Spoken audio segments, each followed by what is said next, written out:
مساء الخير يا حبايبي. النهارده هنعمل ايس كريم بالموز. الموز انا مفرزاه اهو، تقريبا دول 5 موزات انا مفرزاهم، لازم يبقى متلجين. تقريبا دي معلقه ونص زبادي وسكر تقريبا نص كوبايه. واحنا بنضرب هندوق، بس الاول نضرب الموز لغايه ما يتهمك قوي في الخلاط، وبعدين هنكمل بقيه المكونات. سوينا الزبادي وهنضرب بس شويه السكر. انا بس ايه عشان يطلع لازم سكر بودرة.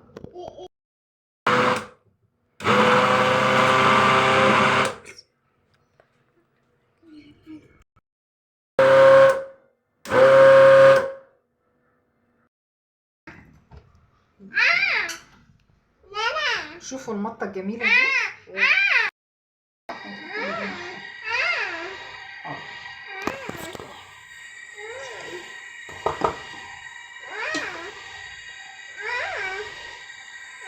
بصوا المطة الحلوة دي، وريحته تجنن. الموز ريحته تجنن حاجة جديدة. والسكر عشان ما عنديش عسل حطيت سكر بودرة، بس انتوا ممكن تحطوا عسل. معلش النونة مغلبانة.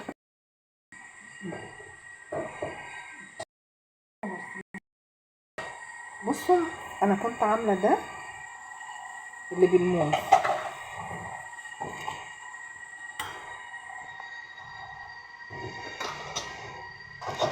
لا استنى.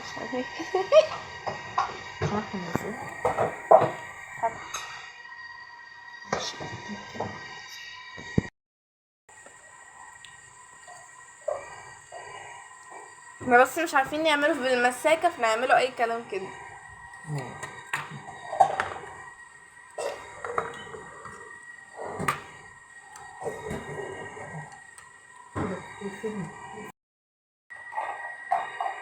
بصوا يا حبايبي، انا معرفتش بس اعمله علشان كان محتاج بس يجمد شويه.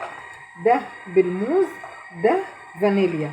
الفانيليا ده عملنا نشرب ميه. انا هعمله بقى فيديو بعد كده، بس انا حبيت اوريكم يعني شكل الفانيليا ده. تحفه تحفه تحفه. هو عباره عن كوبايه لبن وعليها معلقه نشا وعليها 3-4 معالق سكر، وبندوبهم نعمل مهلبيه.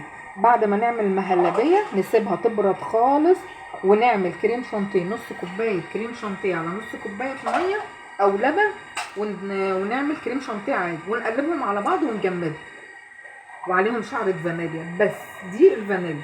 بس ان شاء الله هعمل لكم فيديو، انا بس حبيت اطلعه لكم بس افرجكم منظره شكله عامل ازاي.